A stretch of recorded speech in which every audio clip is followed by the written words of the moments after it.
Snow fell like silence made visible, soft and slow, across the barren land. The sky held no sun, only a pale hush, and the cottonwood branches bowed under winter's weight.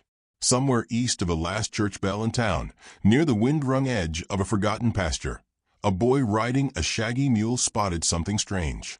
At first, he thought it was a scarecrow, a limp figure slumped against a fence post, skirt caught in the wind, arms hanging in a way that made his chest tighten. But the mule snorted, pawed the frozen ground, and the boy drew closer. She wasn't dead. Not yet. Her wrists were bound to the post with twisted rope, dark with blood where the skin had given up. Her head hung low, shawl stiff with frost. Two small shapes clung beneath her coat. Children. The boy, maybe 12, blinked at the scene. The younger one couldn't have been more than 3. He turned his mule and galloped for town like the world depended on it. It didn't take long before the sheriff came riding with 3 others, coats flapping like crow wings, spurs jangling with indifference. By the time they arrived, the children had stirred. The older one lifted his head and stared at the men, silent and wide-eyed. His lips were blue. His mother didn't move. "She alive?" the sheriff asked, not dismounting. The boy who'd found her nodded. "I think so. Barely." One of the townsmen cut the rope with a hunting knife, and her arms dropped like wet cloth. She didn't cry out, just gasped, soft as a newborn, and folded sideways, only the children keeping her upright. The men watched.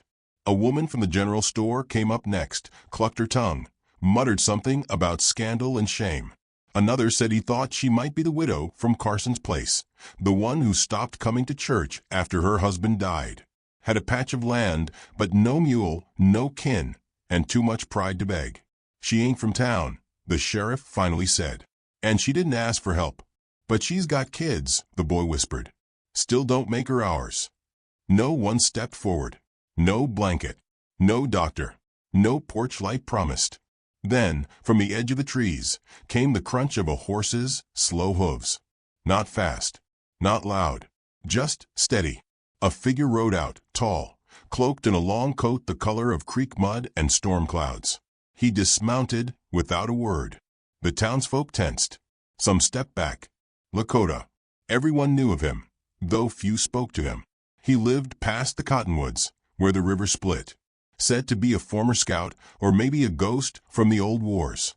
Either way, he kept to himself, never asked for trouble, never offered a smile. He walked up to the woman tied to the post, looked at her, really looked, not with pity, but with a stillness that made even the wind go quiet. Her face was bruised, lips split, but her body curled still around the boys like she could protect them from anything. Even now, he knelt and touched the younger child's cheek. Then the older's hair. Then, gentle as prayer, he slid a knife from his belt and cut the last of the rope. She sagged. But before she could fall, he caught her, scooped her up with one arm, the boys with the other. No grunt. No drama. As if this were something he was born to do. "What are you doing?" the sheriff asked, voice half-hearted. The warrior didn't answer. He turned, carrying them all, and began to walk. They could be trouble. "You don't know who they are." Still no reply. Only snow crunching under his boots and the flutter of the youngest boy's fingers clinging to his shoulder. He walked past them all, through the scattered onlookers, past a pair of horses that shied from his presence. The crowd parted uneasy, curious, but no one dared follow.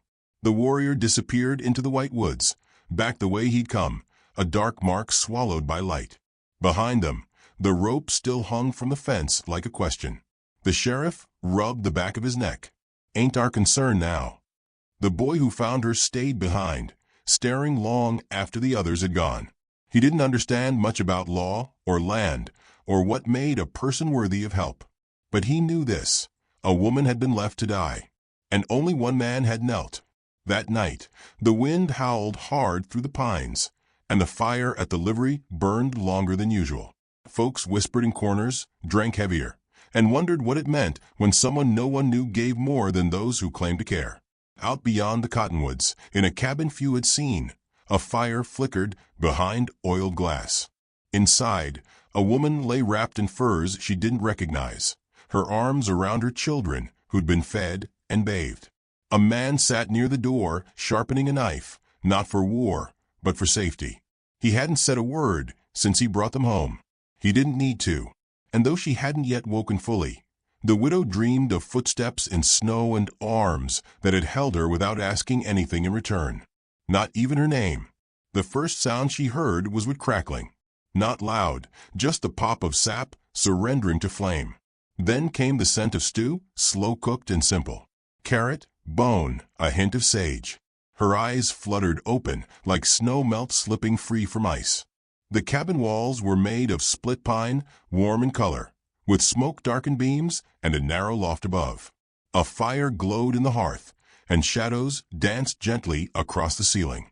She tried to move, but her body ached, wrists raw, shoulders stiff. Her hands, though, were clean, bandaged.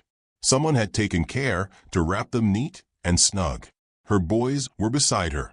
The youngest slept curled against her ribs, thumb still tucked in his mouth. The older one sat cross-legged by the fire, studying the flicker with a look too old for his years. His cheeks were pink from warmth, not cold. He had a blanket across his lap and a wooden bowl in his hands. She whispered his name. His head snapped around. "You're awake," he said, and smiled, small, uncertain, but real. "He brought us here." "Who?" Her voice came out like gravel. The door opened just then, letting in a breath of cold and the man who had carried them. The Lakota warrior. His coat brushed the floor with snow dust still clinging to the hem. His face was unreadable, eyes deep-set and quiet. He set down a bundle of kindling, unwrapped a raw cut of meat, and went straight to the stove without a word. The boy looked from the man to her. "He doesn't talk much, just does things. Fixed your hands. Fed me and Jonah. Made this place warm." The man ladled stew into a bowl and handed it to her without meeting her eyes. She took it with trembling fingers. It smelled of care more than spice. She sipped slowly. Salt, marrow, something wild in the flavor. She hadn't eaten in 3 days. She hadn't felt safe in longer. "Why?" she whispered. The man didn't answer, but he paused by the table, as if hearing her beneath the question. Then, softly, he said, "Because no one else did." His voice was low, rough like creek stones, but not unkind. He returned to his seat by the fire, knife in hand, sharpening it on a flat stone with long, steady strokes. He moved like someone who lived by rhythm, not noise. Later, when her boys had curled together on a cot and sleep came back into their bones, she sat beside the fire and watched the man work. The silence between them wasn't cold. It was a kind of silence that asked nothing but gave room to breathe. She looked down at her wrists. The rope burns were red, healing slow, but healing. Her coat had been mended, a tear near the hem stitched with careful hand. She wondered if it had been his. "My husband died in spring," she said at last. The fire popped. "He was a hard man. Took more than he gave. When he went, I had nothing but 2 sons and a patch of earth." The man didn't interrupt, just listened, sharpening the same blade. "I tried to hold it," she said. "The land. My pride." Then a man came saying we owed debt. "Not mine, his. Said he'd collect one way or another." I ran. Thought I could make it to my cousins up north. Didn't get far. The silence stretched. Not empty, just heavy with understanding. "You carried all of us," she murmured. "Didn't even ask who we were." He looked up at last. His eyes weren't soft, but they weren't hard either. Just clear. "You were holding the boys," he said. "Even with rope on your wrists. Even half frozen." He didn't say more. He didn't need to. Outside, snow fell in silver ribbons. The wind slid along the eaves, but never got in. She watched him clean his blade, then set it aside. His every motion had a purpose, practical, steady. No swagger. No wasted breath. "You live alone?" she asked. He nodded. "Always been this kind?" He shrugged. "Sometimes." She managed a smile, weary, but real. "You got a name?" He hesitated. "Then, they used to call me Elk Walker. I don't use it much anymore." She nodded. "I was Ruth. Before all this. Ruth Emery." She wasn't sure why she told him, except it felt like something returned. A piece of herself that hadn't been spoken aloud in months. "Your boys?" he asked. "Jacob and Jonah." Her voice softened. "They're all I have." He nodded again. There was no pity in his face, just respect. The kind of man gives to someone who survived something that should have ended them. Days passed with little talk and much doing. Elk Walker chopped wood each morning, showed Jacob how to tie a proper line for traps. Jonah followed Ruth as she cleaned the corner of the cabin, made herself useful with what little strength she had. She sewed buttons back onto his coat one afternoon, and he nodded once when she handed it to him, like it was the finest gift he'd received in years. He never touched her, never stared, but every time he handed her food, or tucked Jonah's blanket back into place, or cleaned snow from their boots, something in her unwound. One evening, she sat watching him carve a figure from cedar, the shape of a bird, wings stretched as if flying. He'd whittled in silence, but when he passed it to Jacob, the boy beamed. Ruth blinked hard, suddenly struck by how small kindness could feel like salvation. She turned her gaze to Elk Walker. "You lost someone," she said. He didn't answer right away. Then, very softly, he said, "Enough."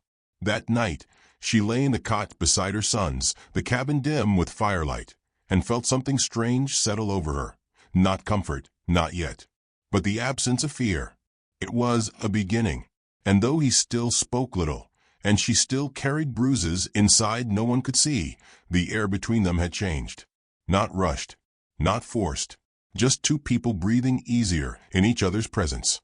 As the snow fell and the wind whispered through the cottonwoods, Ruth closed her eyes with her hand near her son's, and her heart, for the first time in years, not gripped tight.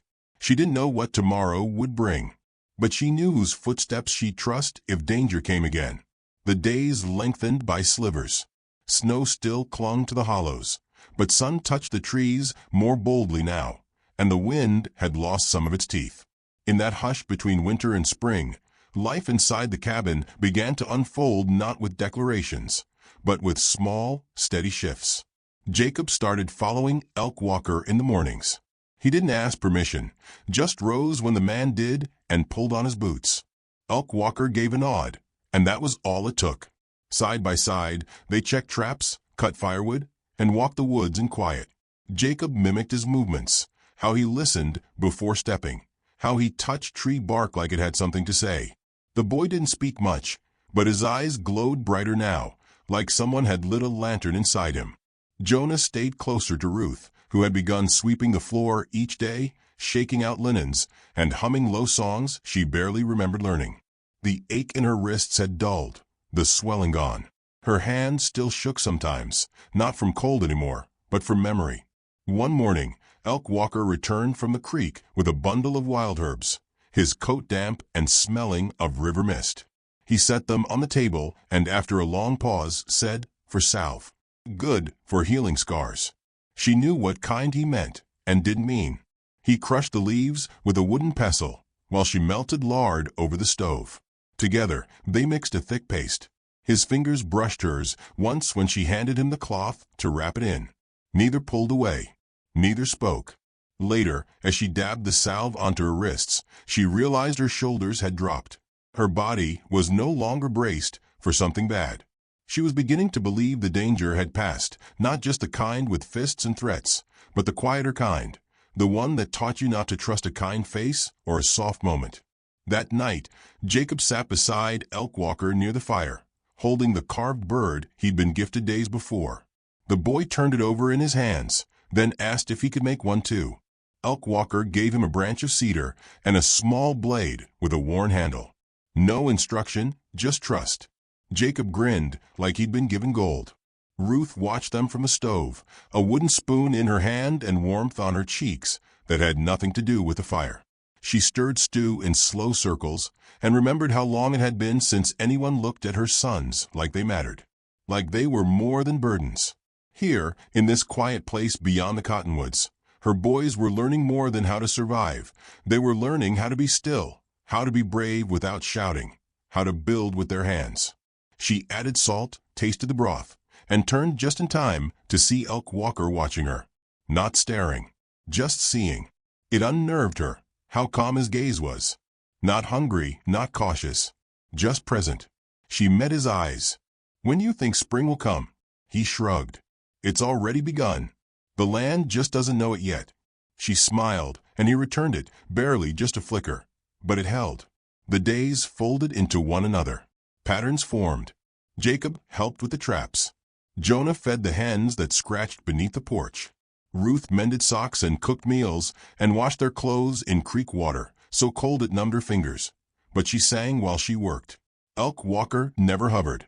But he was always there, cutting wood, tending the roof, sharpening blades, moving like a man who had learned long ago that stillness doesn't mean weakness, it means listening. One afternoon, as she hung laundry near the edge of the clearing, Ruth caught her reflection in the wash basin. Wind-blown hair, color returning to her cheeks, eyes not so hollow. She wrapped her shawl tighter and whispered to herself, I almost don't look broken anymore.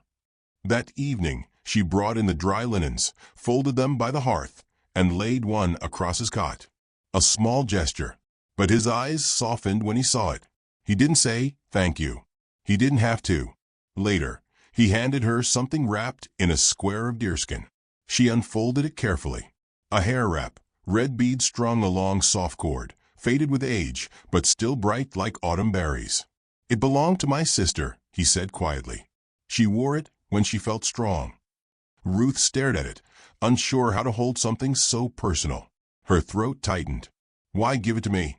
He looked at her, voice barely more than breath. Because you are. She clutched it to her chest.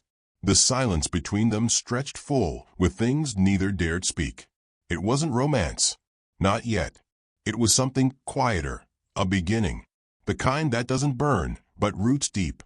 That night, as the boys slept, she stood by the fire, the hair wrap still in her hands. She didn't put it on. Not yet. But she held it like a promise. Behind her, Elk Walker sat at the table carving a new figure. This one smaller, a bear cub maybe, round and clumsy looking. He didn't look up as he worked, but she knew he felt her watching. Why do you do it, she asked. Carve things. Give them away. He set down his knife and met her eyes. To remind people they're still here. Ruth's breath caught. She looked down at the wrap again. It wasn't just a gift. It was a witness. A way of saying, I see you. I see who you are, not what was done to you. She swallowed hard and turned back toward the cot, her hands trembling in the firelight. Outside, the last snow of the season began to fall, soft as ash, gentle as breath. And inside the cabin, where silence had once been heavy with sorrow, it now held the quiet hush of something slowly blooming. They hadn't said the words. They didn't need to. But in every shared task, in every quiet kindness, something was changing. Small things, perhaps. But they were the kind that changed everything. The thaw came slow, like a child waking from a deep sleep, one finger twitching before the rest of the body stirred. By early March, the snow had pulled back from the tree roots, and the first green shoots dared to rise along the creek. The cabin's door no longer creaked from cold alone, but from wind scented faintly with earth and distance. Ruth stood on the porch brushing Jonah's damp hair, fingers nimble, patient. Jacob sat nearby, polishing a pine walking stick Elk Walker had carved for him. It had become a sort of ritual, one of many in this new life. Inside, Elk Walker brewed tea from dried mint leaves and red willow bark. He set out 4 tin cups, pausing to check the stew pot bubbling on the stove. He moved like he always did, without sound, without fuss, but with intention. He stepped out to call them in just as the horses arrived. 3 of them, mud-caked, lathered from hard riding. The man leading them was lean and dust-colored, all elbows and old rage, his hat pulled low, his grin sharp as broken glass. Ruth saw him first. Her breath left her. The brush slipped from her fingers. Jacob stood, sensing the shift before he saw the man. Jonah pressed against her leg. The rider stopped 10 feet from the porch and tipped his hat. Well, I'll be, he drawled. Wasn't sure I'd find you all the way out here. Elk Walker stepped forward without a word. He didn't reach for a weapon. He didn't need to. The man glanced at him, narrowed his eyes, then focused on Ruth. Didn't expect you'd land somewhere so cozy. Thought maybe the wolves had eaten you by now. Ruth said nothing. The man dismounted, stretched like he had all the time in the world. "Name's Clive," he said toward the cabin. "For those of you who don't remember, her late husband owed a great deal to men who don't like to be forgotten. They sent me to collect." Elkwalker's voice came low and steady. "She's not property." Clive looked him over. "You one of them types who speaks with trees and sleeps with knives?" A pause. "I do both," Elkwalker said. The man chuckled, cracked his knuckles. "Listen, I ain't here to make noise. Just want what's owed. Woman, kids. They've got value, even if it ain't the kind you like thinking on." Ruth stepped down from the porch, jaw tight. "You'll take none of us." He smiled like he'd already won. "You've got no legal ground to stand on. There's a ledger with your husband's name in it, and a price beside it. You married the debt. I never signed anything." "No, but you ran." He squinted toward Jonah. "Pretty little ones. Shame if something happened to em while you played outlaw." Elkwalker moved then, not fast, just deliberate. He stepped between Ruth and Clive, and for a moment, the only sound was the wind rustling new leaves. "This is my land," he said. "You've no authority here." Clive smirked. "I've got men coming. You can't keep her forever. Then you should leave now, while you still walk." There was no rage in his tone, just certainty. Clive spat, turned, and climbed back onto his horse. "Next time I come, I'll have ink and iron. You won't talk your way through that." He rode off, a dark streak against pale trees. Ruth stood frozen, breath shallow. Elkwalker said nothing, but his presence beside her steadied the air. That night, the boys lay quiet, curled against each other, eyes wide even in sleep. Ruth sat by the fire, shoulders hunched, a quilt pulled tight around her. She didn't speak until Elkwalker returned from checking the traps, his coat damp with evening mist. "I should leave," she said. "They'll come again. I won't see my boys caught in this." "You ran once," he replied gently. "Did it stop them?" She looked up, tears unshed but close. "They'll hurt you, or burn this place down." He shook his head. "You don't owe me safety. You owe your sons truth. What does leaving teach them now?" She swallowed, voice cracking. "That fear wins." Elkwalker stepped past her and opened a small cedar box on the shelf. Inside lay a folded paper, worn at the edges, stamped with a government seal. He handed it to her. She opened it with trembling hands. A deed. The land. The cabin. The mark of ownership, not by blood or barter, but by right. "This is yours," he said, "if you choose it." Her throat tightened. "Why would you give this to me?" "Because your boys deserve roots. And you deserve more than running." She held the paper like it was fire and hope all at once. Outside, owls called from the woods. The night stretched long, but not lonely. Ruth stared into the hearth, eyes reflecting flame. She hadn't made a decision yet, but something in her spine had begun to straighten. Something deeper than fear had taken root. Elkwalker moved to the door and stood watch, knife sheathed but close. If the man returned, he would not find the same woman he had tied to a fence. He would find someone who knew the shape of silence and the strength that lived inside it. The wind changed on the third day. It smelled of iron and smoke, distant yet deliberate. Elkwalker rose from his cot at dawn, boots already laced, blade strapped to his hip. He didn't say anything. He didn't need to. Ruth knew before he opened the door. The boys were still sleeping, curled like saplings around each other in the quilted warmth of a corner bed.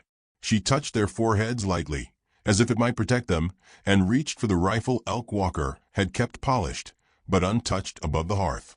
They didn't speak much that morning. Ruth poured water into the basin, washed her face, braided her hair with a red beaded wrap he'd given her days before. Her hands were steady now, not because she wasn't afraid, but because something deeper than fear had rooted in her, resolve. By noon, the forest echoed with hoofbeats.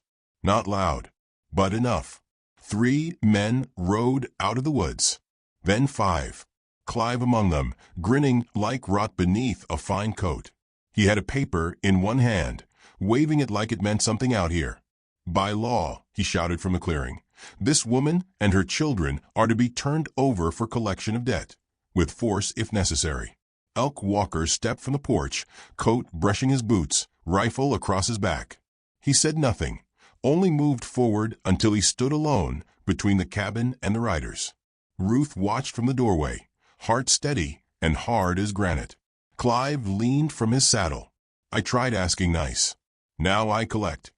Elk Walker looked past the men toward the edge of the woods. This land was granted under the Fort Laramie Treaty. It is sovereign. You are trespassing. Clive laughed. You really think some old paper and a snowbound squatter will stop what's coming? The men fanned out, not fast, but sure of themselves, spurs catching sunlight. One lit a torch and tossed it at the brush near the tree line. The fire caught quickly. Dry grass, eager wind. Elk Walker's voice rang out like a bell. You brought fire into treaty land. You've made your choice. Then he moved. Not like a soldier, like a hunter. Precise, silent, devastating. He was on the first man before the others understood. A strike to the throat, a twist of the rifle. The man dropped gasping. The wind knocked out of him as much by disbelief as by force. The others drew guns. Ruth's heart leapt, not out of fear, but memory. She stepped onto the porch and fired. The shot cracked through the clearing, sharp and straight. A man fell backward into his horse's haunch, rifle skidding from his grip. Clive's eyes widened. You taught me to run, Ruth said, voice strong cold. Now I've learned to aim. Jacob was at her side suddenly, a second rifle in his arms, face pale but steady. We protect our own, he said. The fire grew along the edge of the woods, but Elk Walker didn't flinch. He was already at the next man, disarming him with a movement more graceful than violent, flipping him down into the mud. Only Clive remained mounted. He drew his pistol and pointed it at Ruth. A single heartbeat passed. Then a blur, Elk Walker between them, body turned, one arm up. The shot cracked, sharp, brutal, and struck his shoulder. He staggered, but didn't fall. Ruth screamed his name, rushing to him, but he lifted a hand, not to stop her, but to steady her. I'm here, he said, teeth clenched. Behind them, the sheriff and two deputies thundered into the clearing, drawn by smoke, alerted by the fire visible for miles. They took in the scene, the broken men, the wounded scout, the woman with her sons standing like a shield between her family and the world. The sheriff dismounted slowly. For once, his voice held no doubt. Put down the weapon, Clive. Clive looked around, saw his men broken or gone, the law present, the fire close behind him. He dropped the gun. The sheriff took him into custody, muttering about federal breaches and arrests that should have happened a long time ago. Elk Walker sank slowly to the porch steps, blood seeping through his shirt. Ruth dropped beside him, pressing a cloth to the wound. You were supposed to stay safe, he said, eyes fluttering. You were supposed to let me fight too, she whispered. I've got strength left. His smile was faint but real. Jacob sat beside them, hand on Elk Walker's arm. Jonah clung to Ruth's skirts, eyes wide but dry. There was no crying now, only presence. Later, as the fire was stamped out and the lawmen rode away with the trespassers in tow, the small family remained on the porch, breathless and bound together by something that hadn't been spoken yet. Elk Walker slept that night in the cabin, wrapped in Ruth's quilt, boys flanking him like sentinels. His wound wasn't mortal. The bullet had passed clean.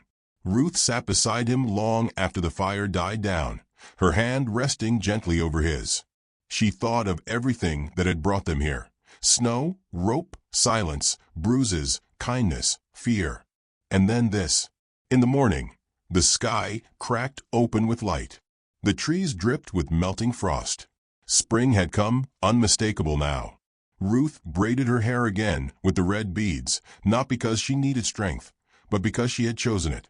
She found Elk Walker sitting on the porch, wrapped in a blanket, face turned toward the sun. I stayed, she said simply. He nodded. I knew you would. She sat beside him. The boys chased chickens in the yard, laughter finally returning to their breath. For a long while, they said nothing. Then he reached for her hand. Not to take, not to lead, just to hold. And she let him. There on the land where no one had come to claim her, a woman once left to die, sat beside the man who had seen her worth in silence. A mother, a warrior, a family made not of blood, but of choice. And in that still morning, with the smoke of yesterday fading and the sun rising through new leaves, Ruth knew the truth she would carry always. In a world full of loud men, she had been saved by the one who said nothing and meant everything.